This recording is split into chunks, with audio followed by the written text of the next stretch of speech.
egun den hori gaur egun garrantzitsua da Osakidetzan, hauteskundeak dira, 10 urte eta gero lehenengo aldiz.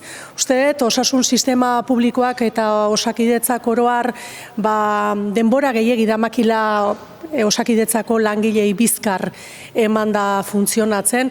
Hori da seguruenik baita ere Osakidetzak eta osasun sistema publikoak bizi duten gainberaren arrazoietako bat, eta horregatik uste dut kontuan hartu behar dugula, eta oso kontuan hartu behar dugula, langileen indar hori, langileek adierazten diguten hori, funtsezkoa dela, oso garrantzitsua dela Osakidetza berriz zutik jartzeko prozesu horretan, ez? Beraz, gaurko eguna garrantzi berezi hartzen du, espero dugu normaltasunez joan ahal izatea eguna, eta parte hartzea Osakidetzako hauteskunde hauetan oso handia izatea.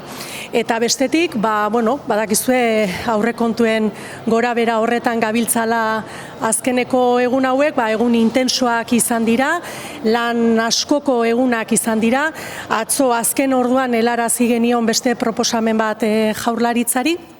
Eta egun guzti hauetan eta aurrekontuen prozesu guzti honetan esan dugun bezala, uste dugu hau dela momentu bat erabaki ausartak hartzeko, determinazioz aritzeko. Ez dela momentua partxe txikiak jartzeko edo aldaketa txikiak hartzeko, determinazioz eta ausardiaz aritzeko momentua dela hau. Eta uste dut badugula aukera momentu honetan, herritarren kezka importante diren horiei erantzun bat emateko, etxe bizitzari dagokionean eta gutxieneko soldata propio bati dagokionean akordiotarako bide bat egiteko, bi arlo horietan gutxienez soluzioak herritarrek eskatzen dizkiguten soluzio horiek artikulatzen hasteko, ez. Uste dut, ardura handiz aritu gerela prozesu honetan, eskuzabaltasuna handiz aritu garela, eta espero dugu Jaurlaritza ere berdin aritzea, ez.